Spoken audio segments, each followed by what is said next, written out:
الحمدللہ والصلاة والسلام علی رسول اللہ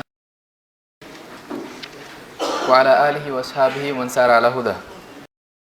ہم بدعات سے متعلق کچھ باتیں دیکھ لیتے ہیں کہ بدعات کے بارے میں بہت سے شبہات لوگوں کو ہوتے ہیں۔ وہ کیا شبہات ہیں؟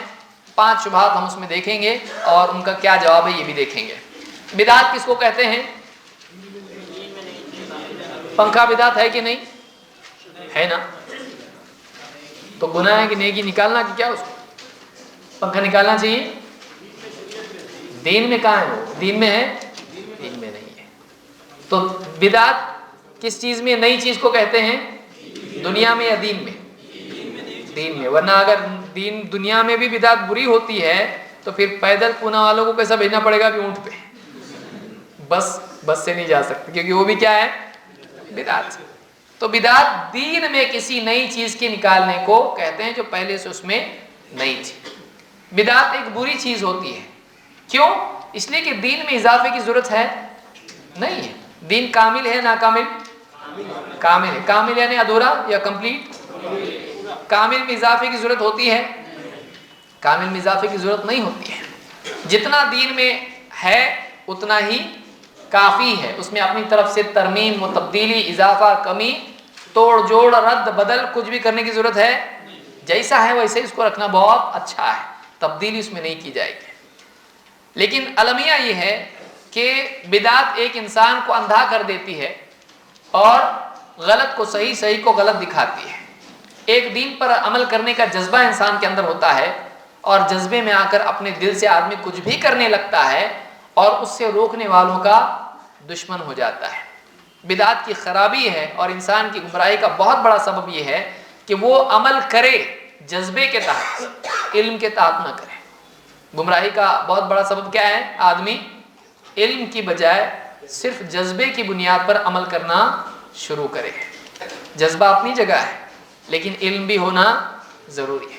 بہت پاور آیا، کہیں بھی بھاگنا شروع کیا، پہنچے گا منزل پہ؟ دوائی کھایا ایک دم پاور کی، ہارس پاور، اور گھوڑے کی طرف دوڑنا شروع کر دیا، منزل پہ پہنچے گا؟ اس کو کیسا بھاگنا پڑے گا؟ ایک آدمی پیدل جا رہا ہے لیکن صحیح راستے پر جا رہا ہے، اور ایک آدمی بہت تیز دوڑ رہا ہے، جہاں جی چاہے بھاگ رہا۔ بولیں گا تو کیا تیز، آہستہ آہستہ چل رہا ہے، تیز دوڑنے والے جلدی پہنچتے ہیں، پہنچے گا؟ الٹا بھاگ رہا ہو، ویسا ملا آتے پہنچے گا؟ نہیں پہنچے گا۔ تو انسان کے اندر جذبہ ہونا ضروری ہے، اس کے لیے اس کے اندر مجاہدہ ہونا ضروری ہے۔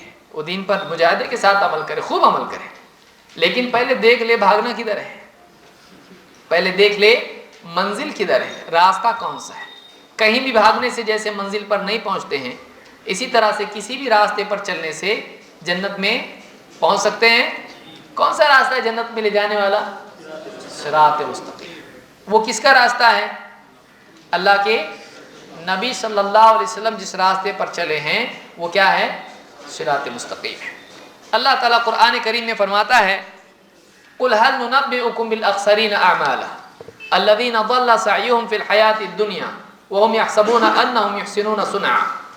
اے نبی آپ کہیے کیا ہم تم کو بتلائیں اعمال کے اعتبار سے عمل کر کے بھی سب سے زیادہ گھاٹے میں کون لوگ ہیں؟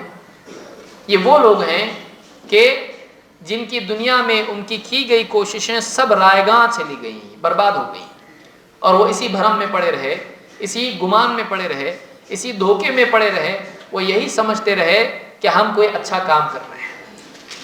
جن کا عمل برباد ہو گیا، کیوں؟ ایکسیپٹیبل نہیں تھا، لیکن وہ کیا سمجھتے رہے؟ ہم بہت اچھا کام کر رہے ہیں۔ تو انسان کے لیے بہت خطرناک چیز یہ ہے کہ وہ ایک غلط کام کر رہا ہو اور اس گمان میں ہو کہ میں اچھا کام کر رہا ہوں۔ یہ چیز کہاں پائی جاتی ہے؟ کس کیس میں ہوتا ہے ایسا؟ بدعت کے کیس میں ہوتا ہے۔ اللہ اور اس کے رسول کے بتائے ہوئے دین، قرآن و سنت کی رہبری سے ہٹ کے آدمی اپنی طرف سے دین میں کچھ بھی نکالے اور اپنے طور پر یہ سمجھ لے کہ یہ اچھا ہے، اس کو اچھا لگتا ہو، تو یہ کیا ضروری ہے کہ اللہ کے پاس بھی وہ اچھا ہو؟ ایک آدمی کو کوئی چیز اچھی لگتی ہے، کیا دلیل ہے کہ اللہ کے پاس بھی اچھی چیز ہے؟ نہیں۔ کچھ لوگوں کو سود اچھا لگتا کہ نہیں لگتا؟ کتنا اچھا ہے، 2 کے 40، 40 کے 50 بڑھتا جاتا ہے، تو کیا سود اچھا ہے؟ کچھ لوگوں کو چوری بہت اچھی لگتی ہے، کچھ لوگوں کو شراب اچھی لگتی ہے.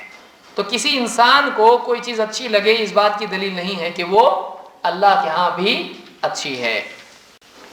بدعات کے بارے میں کئی شبہات ہوتے ہیں، جن میں سے ایک شبہ یہ ہے کہ بدعات منع اگر کوئی کہا جائے، مثال کے طور پر کوئی آدمی فاتحہ دے رہا ہے. اب فاتحہ میں کتنے ایلیمنٹس ہیں؟ نمبر 1 مٹھائی، سب سے امپورٹنٹ، سامنے جلیبی اور جو بھی چیزیں رکھی ہے، لڈو. نمبر 2 یہ موٹیویٹر ہے ایکچولی، یہ آدمی کو حرکت میں لاتا ہے لڈو، تو فاتحہ بھی بڑے آئیں گے. اور آپ دوسرا کچھ رکھو، باسی کچھ رکھو سامنے، فاتحہ بھی منیمم شارٹ کٹ فاتحہ ہوں گے اس میں. اور فاتحہ دینے والے کا چہرہ دیکھنے لائق ہوگا، اس کو دیکھتے دیکھتے سوچے گا اچھا اس نے میری قدر نہیں کی، ایسی چیزیں سامنے لا کے رکھتے ہیں. تو دوسری چیز کیا، اس میں قرآن کی تلاوت، سورہ فاتحہ، چاروں قل، اور اس کے بعد جو جی میں آئے درود وغیرہ جو بھی ہے نیسیسری جو بھی پڑھنا چاہیے اس میں. اب اگر کوئی اس کو روکتا ہے تو بہت ساری بدعات میں مبتلا لوگ کیا کہتے ہیں، کیوں یہ فاتحہ غلط ہے؟ ہاں فاتحہ دینا غلط ہے. کیا ہے یہ؟ بدعت ہے. فاتحہ دینا غلط ہے کیا؟ ہاں غلط ہے. منع کدھر ہے؟ قرآن و حدیث میں تم عمل کرتے ہو، بتاؤ فاتحہ دینا غلط ہے، کہیں لکھا ہوا ہے؟ اب بیچارہ اہل حدیث سوچتا ایسا تو نکالنا بہت مشکل ہے، اس کے لیے حدیث گھڑنی پڑے گی، اور وہ ہمارا طریقہ نہیں. ہم گھڑی ہوئی کو پکڑتے ہیں، ہم چور کو پکڑنے والے لوگ ہیں، ہم ہی چوری کریں گے تو کیسا ہوگا؟ تو اب اس کے لیے دلیل ملے گی. تو اکثر اوقات ہر قسم کی بدعت ہے. کوئی آدمی کچھ بھی کرنے لگ جائے دین کے نام پر، اور پھر اس کے بعد روکنے والے کو کہے منع کی دلیل لے کر آؤ. کوئی آدمی کھڑا ہوا، فجر کی 2 رکعت اس کو ذرا تھوڑی لگ رہی، کیونکہ بگاڑ کا زمانہ بہت دور ہے، یعنی بہت زیادہ آج بگاڑ کا زمانہ ہے. اللہ کے نبی صلی اللہ علیہ وسلم سے بہت دور ہو گئے ہم لوگ. تو آج کیا ہو گیا ہے، بگاڑ بہت بڑھ گیا ہے. تو نماز بلا شبہ برائیوں سے روکتی ہے، لیکن 2 ابھی کم ہو رہی کیونکہ لوگ پڑھ کے بھی نہیں رک رہے ہیں. تو 2 کو کیا کریں گے، ذرا باقی بھی 4 ہے تو سب ایکول کریں گے، یاد رکھنا بھی مشکل نہیں. فجر کی کیا کر دیں اگر، اور صبح صبح زیادہ ہونا چاہیے نا، آدمی ایک دم ورزش کرتا ہے، سب کچھ کرتا ہے، فریش ہے ایک دم، تھکا ہوا بھی نہیں ہے، تو 2 کا کیا کر دیں گے، 4 چلے گا. اب آیا مسجد میں، امام صاحب پڑھانے لگے، پیچھے لوگ ان کو کیا بھول تو نہیں گئے، بولے آج سے 4. آپ کوئی منع کرنے لگے، اس کو کہے دلیل ہے منع کی، کہاں منع ہے؟ 4 رکعت پڑھنا منع ہے؟ کہیں منع کیا گیا ہے؟ بتاؤ 4 رکعت فجر کی پڑھنا منع ہے؟ تو اب اس طرح سے اگر آدمی کرنا شروع کرے اپنی طرف سے اضافہ کر کے، تو دین کا حلیہ بگڑ جائے گا. ہر زمانے میں ایک نیا ایڈیشن اسلام کا آتا رہے گا، اور اسلام کچھ کا کچھ ہو جائے گا. منع کہاں ہے؟ ہر نئی چیز کو منع نہیں کیا جائے گا. جیسے کوئی ٹیچر کلاس میں کہے کوئی باہر نہیں جائے گا، اب اس کے بعد زید اٹھ کے باہر جا رہا ہے. اب ٹیچر کہا باہر کیوں جا رہا ہے؟ منع نہیں کیا تھا میں نے؟ آپ نے نہیں منع کیا، آپ نے کہا کوئی باہر نہیں جائے گا. میرا نام تھوڑی کوئی ہے، میرا نام کوئی نہیں ہے، میرا نام زید ہے. تو کیا ایک ٹیچر اگر سب کو کہے احمد باہر نہیں جانا، زید باہر نہیں جانا، وسیم باہر نہیں جانا، اور اگر اس کلاس میں 50 اور جیسے 150 اگر ہوں تو پورا لیکچر روزانہ اسی میں ختم ہو جائے گا. احمد کتاب باہر نکالو، زید کتاب باہر نکالو. کیا ایسا کہا جاتا ہے؟ نہیں. ایک جنرل سٹیٹمنٹ ہوتا ہے جس میں سب آ جاتا ہے، کوئی باہر نہیں جائے گا. تو اس طرح سے جب کہا جاتا ہے تو اس میں سب آتا ہے کہ نہیں آتا ہے؟ تو اللہ کے نبی صلی اللہ علیہ وسلم نے ہر بدعت جو آنے والی تھی ہر ایک کا نام بتاتے بیٹھیں گے؟ نہیں. آپ نے ایک جنرل سٹیٹمنٹ میں سب کو غلط بتا دیا. اس لیے آپ نے کیا کہا؟ اللہ کے رسول صلی اللہ علیہ وسلم نے فرمایا من احدث فی امرنا ھذا ما لیس منہ فہو رد، اور ایک روایت میں ما لیس فیہ فہو رد. جو ہمارے اس دین میں کوئی ایسی چیز نکالے جو اس میں پہلے سے نہیں تھی، وہ رد ہے، وہ مردود ہے، وہ رد کر دی جائے گی. یعنی وہ عمل اللہ کے ہاں قبول ہوگا نہیں، وہ کیا کر دیا جائے گا؟ رد کر. جو ہمارے دین میں ایسی چیز نکالے جو پہلے سے نہیں تھی، وہ رد